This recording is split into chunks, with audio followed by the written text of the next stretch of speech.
Thanks for joining me today in the Let's Make Food from Food Kitchen. Today I'm making broccoli cheddar soup and it is delicious. So before I talk a bunch, I'm going to go ahead and start getting my butter melting because that'll take a minute. I've got my pan on a medium heat. That's 1 tablespoon butter and I just want it to melt. So as you can see, I've already prepared all of my ingredients and those will be down in the description below. And one of the things I want to point out is that it's important that you let the resting periods during the cooking process happen or it could taste kind of pasty or gritty like flour. So stay with me. All right, butter's melted. I am going to saute my onion. This is a 1-pot recipe, so you don't need to make a mess with a bunch of different pots. I'm just gonna get the onions cooked for about 5 minutes until they're translucent. And then I'm gonna put them right back in the bowl. Kind of perfect that I'm making soup today. I didn't plan on it this way, but we're having thunderstorms and rain, and it's just a really nice soup kind of day. And broccoli cheese is one of those ones I love. I've got about a minute left on my onions. Now, if you choose to use fresh garlic, this would be the time to add it in with the onions.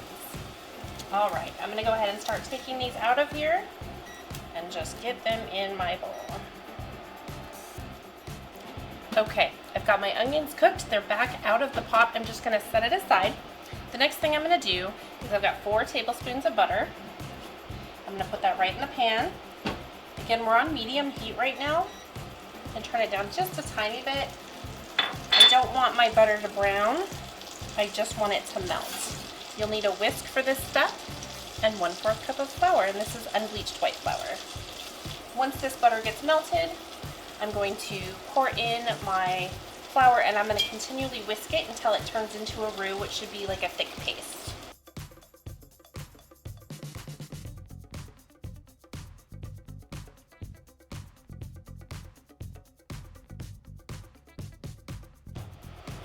Okay, it's time for the next step. I'm going to put in my vegetable broth, and this is the broth that we've made here in this kitchen. The link for that recipe will be down in the description. You can also use a chicken broth.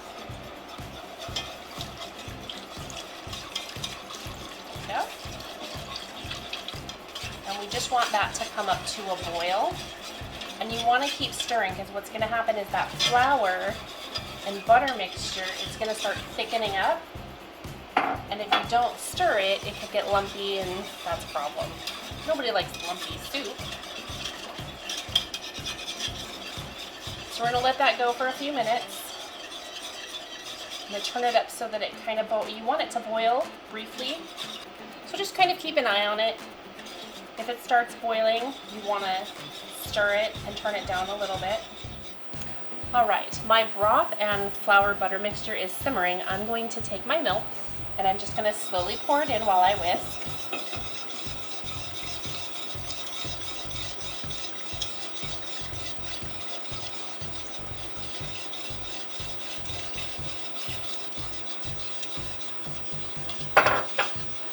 And that's it. So we're gonna let this simmer for 15 to 20 minutes. Check it at 15 minutes. If it still tastes kind of floury, then let it go that extra 5 minutes.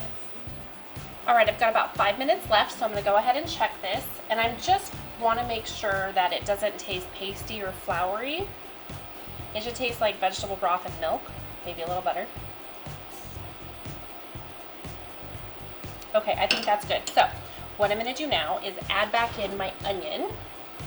I'm going to leave this at a simmer.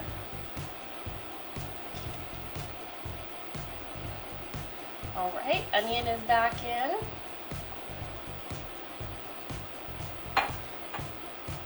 And the variable on your flour mixture cooking time has to do with the type of flour that you use.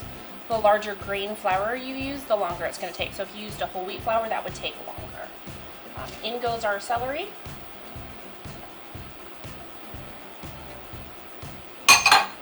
And our carrots. These are shredded carrots.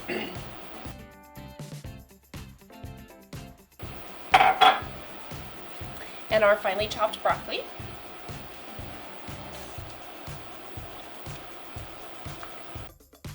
Okay, I've added my carrots, my celery, my onions back in, and my broccoli. I'm going to simmer that for 20 minutes.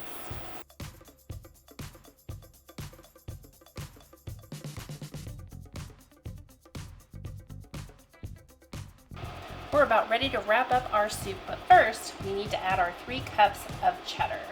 And this is a block of cheese. I didn't use the bag cheese, and the reason I don't is because it has those anti-caking agents in there, so it doesn't stick together, and I just don't want that in my soup. So I took a block of cheese and shredded it up. That's in there, and we just want to stir it up. We want to let the cheese melt. Once it's melted, go ahead and add in your vinegar. I'm saving the salt for very last, and the reason I do that is because some cheeses have more salt than others in it, and so if you just add it all in, it might be too salty for you, and then I don't want you to have to ruin your pot of soup. So cheese is already melted. I'm going to put in my apple cider vinegar. The recipe for that is down below in the description. So I'm going to stir this up really well to get that cheese and vinegar mixed in. And the vinegar is optional, you don't have to use it. I just love the flavor that it adds to it. It's just a nice little layer. All right, I'm gonna taste it.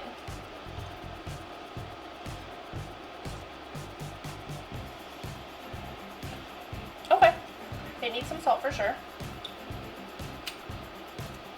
So I'm gonna put a little over half of it in there is gonna be my guess. I'll stir it up.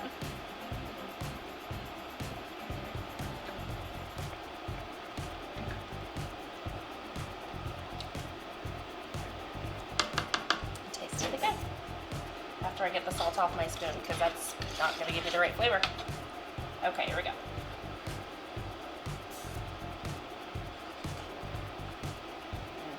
Oh, that's perfect. I don't need to put the rest in there. Beautiful. Our soup is ready to go. We don't need to let it cook down anymore. That process has ended. So, I'm gonna move this over here. I'm gonna get a nice bowl of our lovely soup. I've got, along with my soup, some sourdough crackers. Recipe for that will be down in the description.